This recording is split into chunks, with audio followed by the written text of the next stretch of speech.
What is good, ladies and gentlemen? Welcome back to the Nerd Corner. I am Lotus Osakor, the kid that never knows best, and in today's video I want to talk to you all about this new DLC pack that we will be receiving in early August for Dragon Ball FighterZ. We are going to be getting base form Goku and base form Vegeta as the next two DLC characters, and I know that's very disappointing and upsetting for a lot of people, but I'm here to deliver a hot take and say that this is, for me, the most exciting DLC pack that we've gotten thus far, at least overall, right? Because for those of you who aren't aware, Bardock is one of my favorite characters in all of Dragon Ball. He's easily one of my favorite characters in this game, and much to my satisfaction, he's one of the best characters in the game, and so it worked out. It was an amazing scenario for me.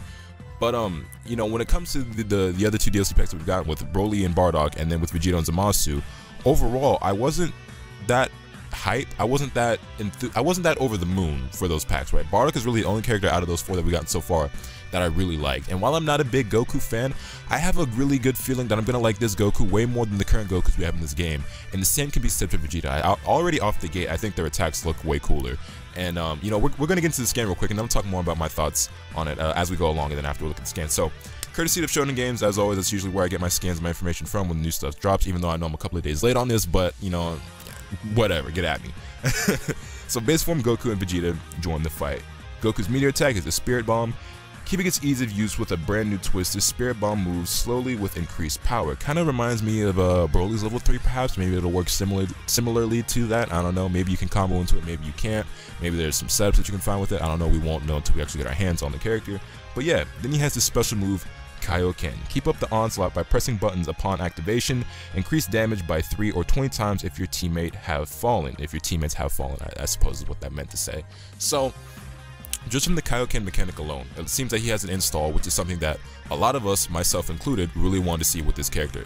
There were two things that a lot of people, again, myself included, were saying that, okay, if you're going to give us base form Goku, there's two moves in particular he absolutely needs to have. He needs the Kaioken, he needs the Spirit Bomb.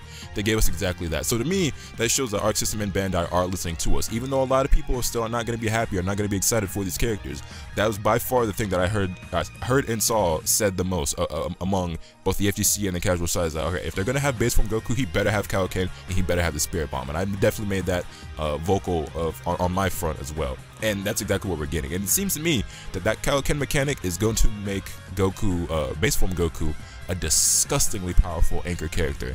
Now, we don't know to what extent he's going to be able to mix people up yet. We don't know, you know, how well his neutral is going to be or anything like that, but it's Goku. We can probably assume he's going to be a pretty solid all-around character, but possibly a top-tier character. We can't say for sure yet. But if Kaioken boosts your character's power even more on top of, say, you know, your level 3 Sparking Blast, Goku's going to be disgusting. Because think about it right now, right? You already have characters like Adult Gohan, who has the potential Unleashed Unstall, and once you get him up a couple levels, his damage is just disgusting. And then you have certain characters like Tien, who function really well as an anchor because his supers do some of the most damage, and especially have Sparking Blast activated on him, it becomes even more disgusting. So if you see a character, right, like let's say Gohan, let's say you have Adult Gohan leveled up with like 3 levels or so, and he's your last character and you have Sparking Blast on him, that is disgusting. It is a disgusting amount of damage you can dish out. Now granted, that scenario doesn't come up too often because most people who are playing Adult Gohan run him as a point character, but I can imagine that, you know, let's say Goku has a really good assist, a Kamehameha for example. If Goku had a beam assist, a Kamehameha, that'd be perfect, right? So he'd probably be running an anchor slot.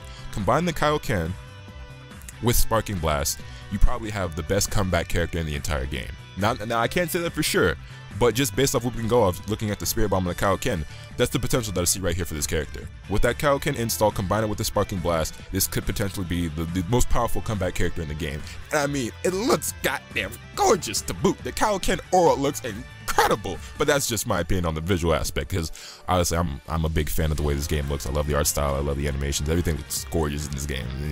It appeals to me in that sense. But yeah, so the Spirit Bomb, not entirely sure how it's going to work out, but the Kaioken mechanic has a lot of potential to just be busted. So we'll see how that goes when we actually get our hands on the character. But then moving on to Vegeta, the character that I'm personally looking forward to more because I'm a bigger fan of Vegeta than I am of Goku. And even if Goku is pretty disgusting, I don't really have intentions on playing as him, but I am going to toy around with him just to see how fun he actually is and how good he actually is.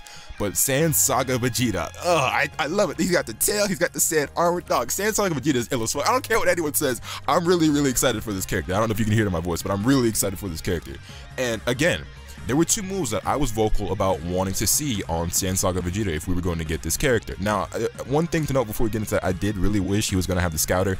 Doesn't seem that he's going to have it. However, how fucking dope would it be is if he crushes the Scouter in his intro, you know, the power level's over 9,000, some bullshit like that, right? All for the meme, he crushes the Scouter in his intro. Tell me that shit wouldn't be fire. Tell me it wouldn't be dope as fuck, bro. Listen, man, people are gonna hit on these characters all day long until they actually release and find out these characters are fly as fuck. They're gonna find out maybe one of them's easy, even high tier. People can hate and bitch and moan all they want about more Gokus, more Vegetas, blah blah blah, base forms boring, whatever. But if these characters have something like a low 2L and a lockdown assist, if these characters end up being top tier, y'all niggas are gonna play them. Y'all are gonna play them. So get over it, you know what I mean? Moving on to to Vegeta, we've got his meter attack is going to be the Galaxy Breaker, which is the move he used to kill Nappa. If you don't know that scene, go back and watch it. Vegeta kills Nappa, which is a move that I personally wanted to see. It's one of the ones that I said I wanted to see on this character. And then the Gallic Gun, because even though we have Vegeta Blue who has the Gallic Gun, I don't know, it just feels weird to have Super Saiyan Vegeta not have the Gallic Gun. And I guess it kind of makes sense because the big bang attack and the final flash are what we usually see from Vegeta in his Super Saiyan form. Those are the more iconic moves, but it definitely feels right to have a base form Vegeta in the game that has the Gallic Gun attack. Personally, I'm a big fan of the Gallic Gun, so I'm glad to see it on this character, and yeah, so it looks dope to me. Now, reading off the description for the Galaxy Breaker, it says, a speedy fighter built with tricky moves, this meteor attack shoots energy from his whole body, which again is the move he used to finish off Nappa in the Saiyan Saga. Dope as fuck to me. It looks incredible. And this Gallic Gun, shoot a beam of energy toward the ground. You can use this in the air or on the ground. Either way, it's a great combo ender, which I hadn't even read these scans prior to starting this video, so that's actually news to me. You can use this Gallic Gun in the air, so that's great. Yo, I was about to say, is there any other character that has a beam super you can use in the air? But yeah, Super Saiyan Goku, you can use his beams in the air, and even Goku Blue, you can use his Kamehameha in the air, and it shoots downward. So yeah, Goku Blue's Kamehameha actually shoots downward at an angle, so I guess the Gallic Gun's gonna work in a similar manner. I mean, that's fine. Aerial supers to me are a big plus in this game. I feel like it definitely gives your characters a great advantage. It also gives them more flexibility with their combos. That's where characters like Bardock, for example, shine, because all of his supers that he have can all be used in the air. So it gives your character great flexibility for their combos and more opportunities to use those supers, spend that bar if you so desire, and get that damage off. So yeah, aerial supers, huge bonus. And then right here, right beside the Galaxy Breaker image, it says, I charged up all this energy for a reason. And yeah, coming in early August, $5 USD each with tax. Now, personally, I have the Fighter Season Pass, so I'm going to be getting these characters as well. And I know a lot of you also have the Season Pass. But if you don't have the Season Pass and you've been buying characters individually, well, no one's forcing you to buy them. If you already bought the Season Pass, though, and you feel like you're disappointed, you feel like this isn't worth the money, to an extent, I feel you. But at the same time, I feel like you owe it to yourself and you owe it to Arxis and Bandai to actually try these characters out before you hate on them, especially if you already paid for them. I know you have every right to be disappointed, you have every right to complain. If you don't like the characters, well then fair enough, but I would at least say give them a fair chance. I know not everyone's the biggest fans of Goku or Vegeta, and we've already got a couple of them each in the game, so these aren't really exactly the characters people want to see most. I know personally, even though I am personally excited for this Super Saiyan, or for this base form Vegeta, I would rather see like Gogeta, Janemba, Tapion. You know, I have my own list of characters I would rather see, but I'm still looking forward to these characters as well.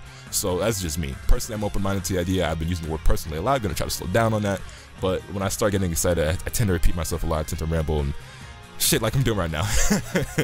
But yeah, man, I'm probably going to catch a lot of flack for this, but I'm going to go ahead and deliver this hot take, and I'm going to say this is going to be the best DLC pack that we've gotten thus far. That's just honestly how I feel.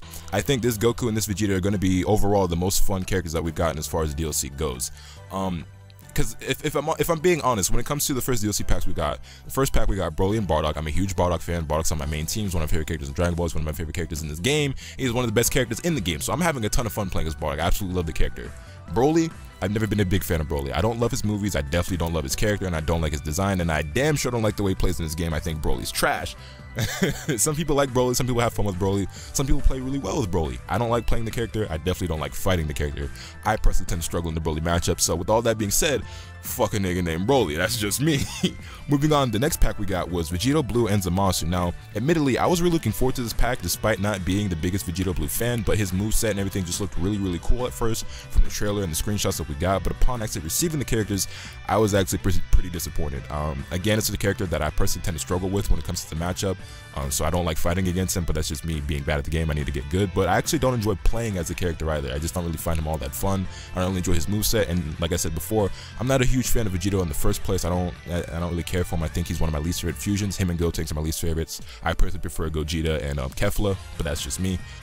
And even Merge Zamasu. I like Merge Zamasu as a fusion more than I like Vegeta Blue. And speaking of Merge Zamasu, I actually really did like Merge Zamasu. Not enough to put him on my main team. I'm still running my Bardock Trunks Goku Black team.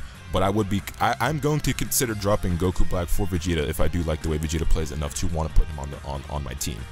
So with that being said, so far the DLC has kind of been 50-50 for me, where usually there's one character that I like and one character that I don't. There's only been one character out of the 4 that we've gotten so far that I can truly say that I loved, and that's Bardock. But I feel like both of these characters are going to be a lot of fun. I don't know what it is in particular, but I'm not a huge Goku fan, but I think I would actually enjoy playing as this Goku. Now, I don't intend to because fuck Goku. But this Vegeta, on the other hand, I hope Vegeta's good. Even if he's not, I still might consider playing him because I don't really focus too much on the tiers. If I did, I wouldn't be playing Trunks as my character. I tend to play the characters that I think are the most fun and the characters I think are the coolest. And this Vegeta looks really cool to me, so it's very likely that I might be playing Vegeta. But can't say for sure until I get my hands on him. But personally, I'm looking forward to him. I know a lot of you guys aren't, but let me know your thoughts in the comments down below. Hit this video with a like if you enjoyed, subscribe if you haven't already, so you can stay tuned for all the awesome content I plan on bringing you. And with all that being said, all after today, remember, nothing can happen until you swing the bat. Later.